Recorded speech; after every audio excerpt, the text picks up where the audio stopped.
The Atlantic Intercoastal Waterway is made up of both natural and man-made canals, rivers, bays, and sounds.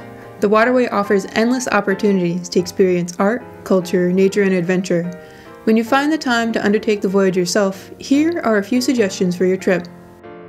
Historic and urban, Norfolk, Virginia is bordered by the Elizabeth River to the west and the Chesapeake Bay on the north. The city has miles of riverfront and bayfront opportunities. Check out the Chrysler Museum of Art, found in the Ghent district. The museum's exhibits span 5,000 years of history. One of the highlights of the museum are the free glass-blowing demonstrations. Also consider visiting Nauticus, the National Maritime Center that is located on the downtown waterfront. The center explores the economic and nautical power of the sea and is home to the battleship Wisconsin, which served during the Pacific theater of World War II as well as during the Korean War. One last place to visit is the Norfolk Botanical Gardens, which opened in 1938 and has approximately 7,700 different species of plants spread across 155 acres of land. In North Carolina's Inner Banks region is Belhaven. Known for its architecture dating back to the late 1800s and early 1900s, the picturesque waterfront district is home to many attractive buildings. Try to stay at the River Forest Manor and Marina, a century-old Victorian mansion on the Belhaven coast. Besides being beautiful, the Manor's Marina offers a protected harbor and is also a convenient place to access the Pamlico Sound as well as the town, where you can find fine dining restaurants such as Spoon River, a farm-to-fork style restaurant that serves artful food sourced from North Carolina. Charleston is the oldest and second largest city in South Carolina. It is located on Charleston Harbor, just south of the midpoint of South Carolina's coastline. The city is known for its history, architecture, and restaurants. Visit the nation's last large-scale romantic-style garden, the Magnolia Plantation and Garden. The 464-acre garden was founded in 1676 and opened to the public in 1870.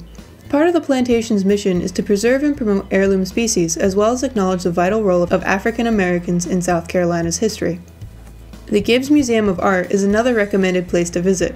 The museum has over 10,000 examples of fine art, principally showcasing American works connected with Charleston or the South. And finally, check out Fort Sumter, where the first shots of the Civil War were fired. Savannah is the oldest city in Georgia and is on the northern end of the state's coastline. Each year, the city attracts millions of visitors to its streets, parks, and historic buildings. Savannah's downtown is the site of one of the largest historic districts, with 20 city squares filled with museums, churches, mansions, monuments, and forts of the Revolutionary and Civil Wars. Visit the Telfair Academy of Arts and Sciences, which is one of Savannah's first public museums, which opened in 1886. Consider timing your visit around the 17-day Savannah Music Festival, which generally starts in late March and runs through mid-April. The festival is dedicated to presenting world-class celebrations of the musical arts, with music varying from country to jazz to folk and chamber. Or take a stroll down River Street, where you will get a panoramic view of the Savannah River on one side and hear live music, smell fried oysters, see historic stores and restaurants on the other. One of Florida's hidden treasures, the city of Stuart, is located on Florida's Treasure Coast. Also known as the sailfish capital of the world, the city lies in an area that was once notoriously known for its pirates and the shipwrecks of merchant ships.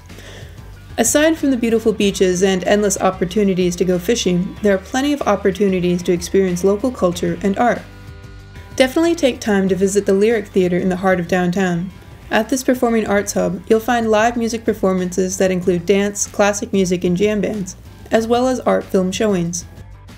Before you end your visit, stop by the Stuart Heritage Museum, which has over 10,000 artifacts that define the history of the people and community of Stuart. Exhibits include buried treasure, local artwork, and artifacts from Stuart's pioneer days. Want to know more? Check out the Soundings April 2017 issue. For other boat stories and news, go to soundingsonline.com.